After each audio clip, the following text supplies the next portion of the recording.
Hello friends, তোমরা কে কেমন আছো?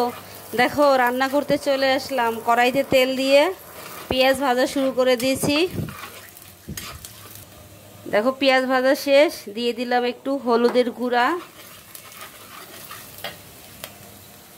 দেখো দিয়ে দিব শুটকি মাছটা। দেখো কত বড়, তো ক্যামেরায় বোঝা যাচ্ছে না, কিন্তু এটা অনেক বড় একটা শুটকি মাছ।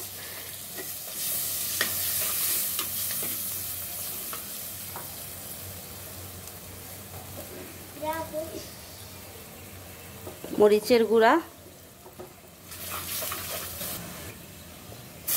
জল দিয়ে একটু, লবণ,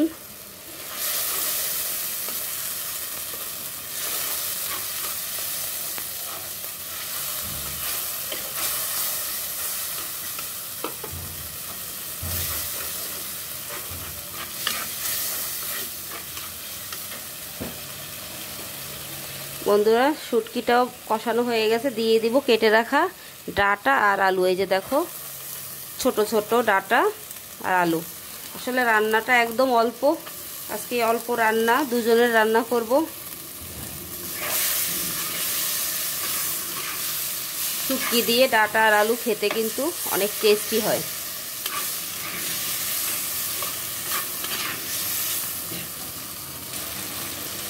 আর দেখো আমি কিন্তু মাটির হাঁড়িতে রান্না করছি।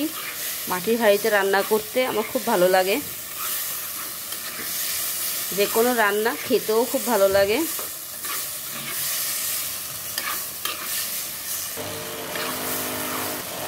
দেখো শুটকির সাথে সবজিটা ভালো করে কষানো হয়ে গেছে।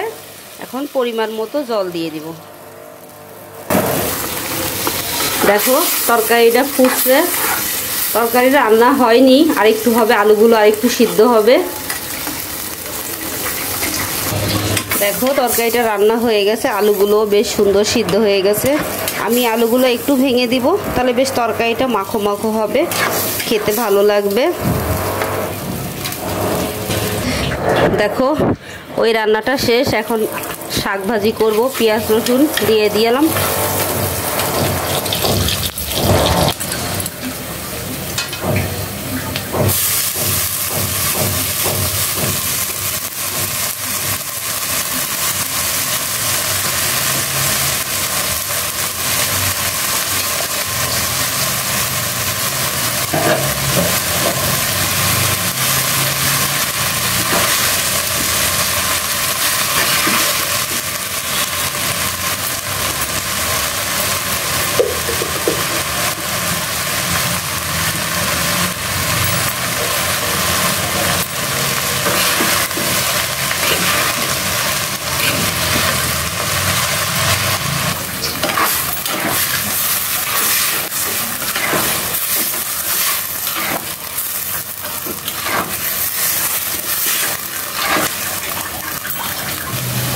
দেখো মজাদার শাক ভাজা হয়ে গেছে।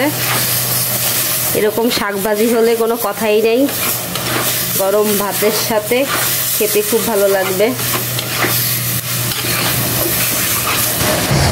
দেখো চিংড়ি মাছ ভেজে নিব।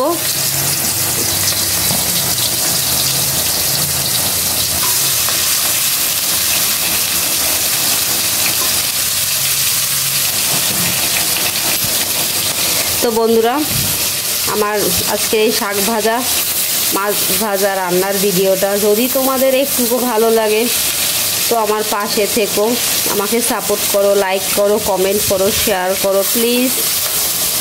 তো আজকের জন্য বিদায় নিচ্ছি। তোমরা সবাই ভালো থেকো, সুস্থ থেকো। দেখা হবে অন্য কোনো রান্নার ভিডিওর সাথে। বাই।